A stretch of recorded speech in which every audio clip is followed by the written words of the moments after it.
Iowa native Eric Swalwell continues to fight to become the next president, what he hopes to change. And the high river levels continues to be a problem, how high it's expected to reach before we're in the clear. Live from the Local 4 News Studios, this is Fox 18 News at 7 in high definition. Good Monday morning to you. I'm Alexandria Ikomoni. Thanks for watching Fox 18 News at 7. Roger Terry has the morning off. Iowa native and Democratic candidate for president Eric Swalwell continues to fight for your vote. Fox 18 is your local election headquarters. The California congressman has been touring the state all weekend, talking about health care, gun violence, and jobs. Fox 18's Yukari Nakayama reports what he told the crowd at St. Ambrose. We saw faces of all ages here at Eric Swalwell's stop in Davenport, where the Democratic candidate laid out some groundwork. The Iowa-born Californian U.S. representative spoke extensively on climate change and his promise to reestablish relations with the Paris Climate Agreement. Another key issue he focused on was gun violence awareness and action, which he says is his #1 priority. He told the crowd gathered here what he would do with that hot-button issue. But I'm also the only candidate in this field who is proposing that we ban and buy back the 15 million assault rifles that only belong on our battlefields and never in our community. This is approximately Swalwell's 20th visit in Iowa since the 2016 election, and his next stop is in Des Moines. In Davenport, Yukari Nakayama, Fox 18 News. And local Republicans are working hard to figure out strategy before the 2020 elections. Rock Island County Republicans held their Lincoln Day dinner. It gives local Republicans a chance to promote qualified candidates for public office. I talked about pensions and taxes. The Rock Island Republican chairman tells us these dinners help the local party. We are doing better every year, and I think that's because we offer leadership that isn't involved with necessarily the answer is not raising taxes, but let's look at what the problems are and where can we do something different rather than just raising taxes.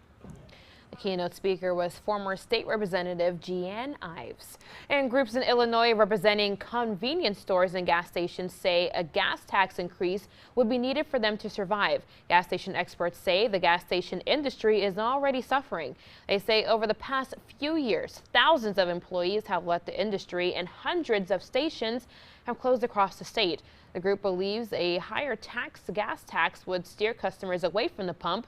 They also believe the tax will have a trickle-down effect. Every time we've had a gas tax before, we always lose about 6% of our volume. And volume means people don't come to your stores, and that means people don't come in your stores. They don't even stop.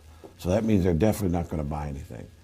And that hurts not only us, but also hurts the state because we don't collect sales tax on stuff we don't sell. The group admits state roads need to be fixed, but they say there are other ways to refund the repairs.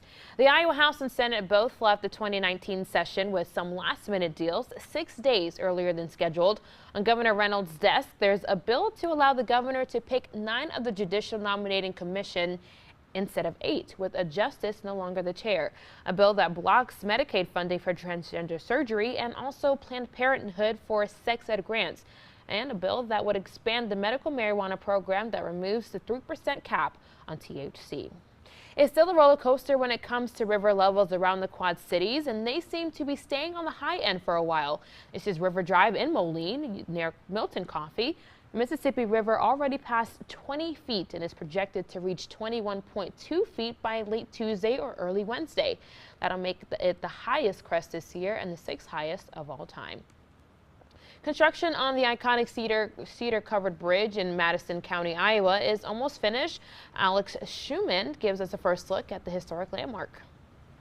Even though there are still cranes at both ends of the Cedar Bridge, construction crews are nearly finished with this historic landmark. Smoldering burnt wood was once all that remained of the Cedar Bridge in April 2017. Arsonists destroyed the iconic replica. But now, visitors can soon make their way to a bright red number 3. It's just sort of been a hole in the community in that time, and so we're very excited that Cedar Bridge is back. Heather Riley is excited to shorten her answer when people ask the Chamber of Commerce where to find Madison County's famed covered bridges. We don't have to go through another season of greeting guests and tourists to Madison County and say, well, you can't go to Cedar Bridge because we had an arson incident there. Donors from across the globe contributed $720,000 for the rebuild. Really, our friends from around the world who love Cedar Bridge like we do came through with checks and donations as well. So we're very grateful for that support. Construction is nearly finished. Crews still need to do more painting and add gravel. This will be the first of the covered bridges to be equipped with a fire suppression system designed to prevent any possible need for a fourth. I think we've made the right decisions, and Cedar Bridge is going to be wonderful. Now, the bridge is not open to the public yet. They do expect it's going to be ready this summer, definitely in time for the Covered Bridges Festival this fall. Schumann reporting the city of Bettendorf wants to see more people out and about this summer. Yesterday was the 4th year of Walk and Roll, with 5 of them planned throughout the summer. The event is made to show off Bettendorf's trails. Organizers tell us they hope this gets people in the mood to explore more parts of the city. A lot of people live here, but they aren't familiar with the trails, and they want to know more about them, and they want to just go with some people that can kind of teach them what's out there.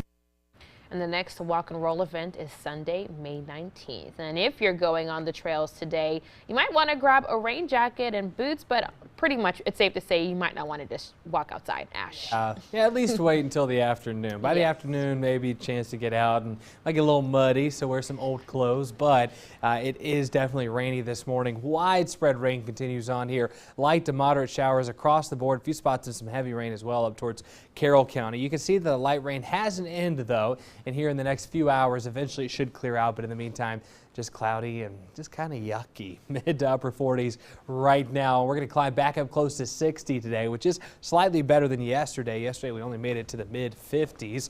So we'll take it. Every little bit helps. Every little bit counts. Tonight back down to the mid 40s.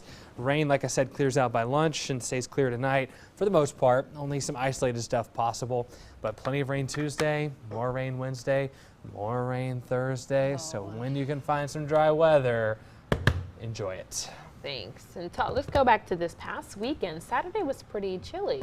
Yeah, Saturday was, wow. I mean, we'll say it was kind of a cold day. It kind of felt wintry outside with the winds whipping as hard as they were, and sleet, snow. I mean, it was, it was kind of gross. Yeah, it was a mess, yeah, for sure. 100%. All right, thanks, Ash. And coming up, Taylor Swift releases a new music video, how it breaks records. The time now is 7:08. You're watching Fox 18 News at 7. Fox 18 News is live at 7 with Redrick Terry, Alexandria Ikomoni, and meteorologist Ash Simpson. You're watching Fox 18 News at 7 in high definition.